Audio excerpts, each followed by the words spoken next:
America की ओर से 26% tariff लगाए जाने के बावजूद भारत दुनिया के प्रमुख लाभार्थियों की तुलना में शीर्ष पर रहेगा। इससे एक तो भारत को विनिर्माण में अपनी महारत हासिल करने में मदद मिलेगी, दूसरा वैश्विक स्तर पर वे कंपनियां भारत की ओर रुख कर सकती हैं जो अमेरिका और चीन के साथ वियतनाम जैसे देशों के भारी टैरिफ से जूझ रही हैं। वेंचुरा सिक्योरिटीज की रिपोर्ट के अनुसार अमेरिका ने भारतीय वस्तुओं पर जो टैरिफ दर लगाई है वह दर अन्य वैश्विक व्यापारी भागीदारों पर लगाए गए भारी जुर्मानों की तुलना में मामूली है। यह अमेरिकी अंतर्राष्ट्रीय वाणिज्य रणनीतियों के पूर्ण मूल्यांकन के बीच वैश्विक स्थिति को रेखांकित करता है। ये दर्शाता है कि बातचीत के चैनल खुले हुए हैं। यह सतर्क निष्पादन वैश्विक व्यापार भावनाओं में नए व्यवधानों के बजाय रचनात्मक विकास का मार्ग प्रशस्त कर सकता है। ट्रंप की टैरिफ रणनीति अमेरिका की मांग को झटका दे सकती है। इससे वैश्विक आपूर्ति में वृद्धि हो सकती है। भारत पर अपेक्षाकृत कम टैरिफ से चीन को नुकसान उठाना पड़ेगा। चीन और वियतनाम में एप्पल या जो बड़ी कंपनियों के कॉन्ट्रैक्ट मैन्युफैक्चरर हैं वे अब भारत का रुख कर सकते हैं। इससे भारत को विनिर्माण तंत्र खड़ा करने में मदद मिलेगी। ट्रंप से पहले बाइडेन प्रशासन ने भी चीन से बाहर विनिर्माण की पहल की थी। यह रुझान और तेज हो सकता है।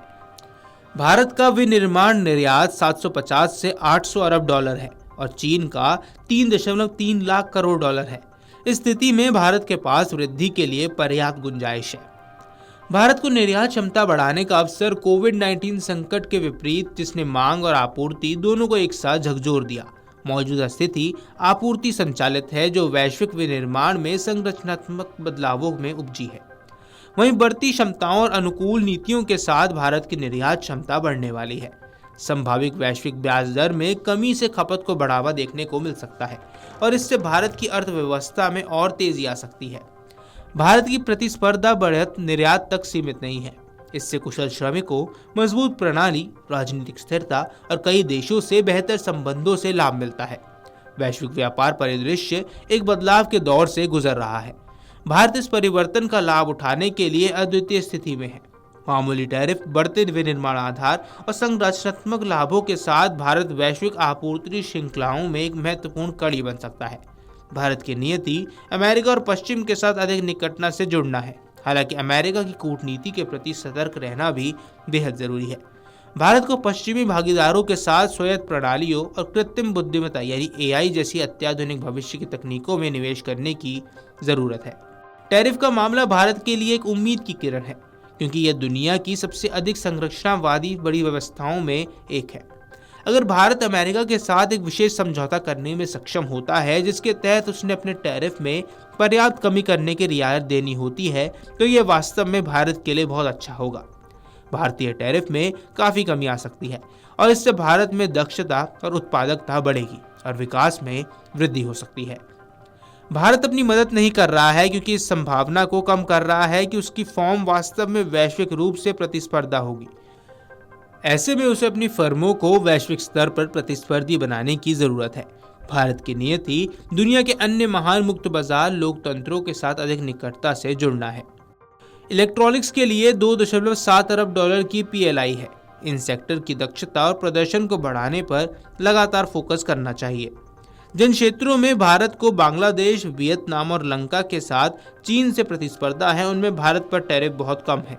उदाहरण के तौर पर टेक्सटाइल में बांग्लादेश प्रतिस्पर्धी है, विनिर्माण में वियतनाम और चीन है। इन देशों पर 37 से 154% टैरिफ लगा है। भारतीय कपड़ों का फिलहाल सबसे बड़ा खरीदार अमेरिका है और इस सेक्टर पर टैरिफ का दबाव देखने को मिलेगा।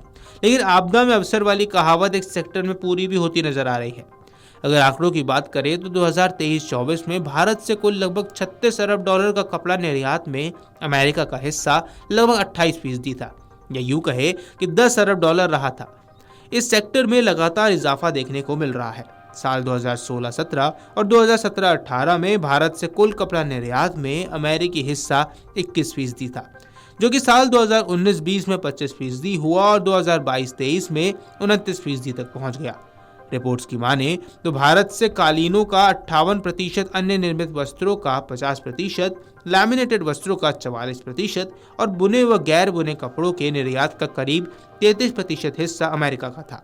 इसका मतलब है कि भारत के कपड़े अमेरिका में दूसरे देशों के मुकाबले सस्ते होंगे, जिससे उनकी बिक्री बढ़ सकती है और इस सेक्टर से जुड़ी भारतीय कंपनियां अपना कारोबार बढ़ाकर मोटा मुनाफा कमा सकती हैं और अमेरिकी बाजार में अपनी हिस्सेदारी को बढ़ा सकती हैं। वीडियो डेस्क, अमरउजाला.com। अगर आप ये वीडियो YouTube पर देख रहे हैं तो हमारे चैनल को सब्सक्राइब कर बेल आइकन दबाएं और Facebook पर देख रहे हैं तो हमारे पेज को लाइक करें।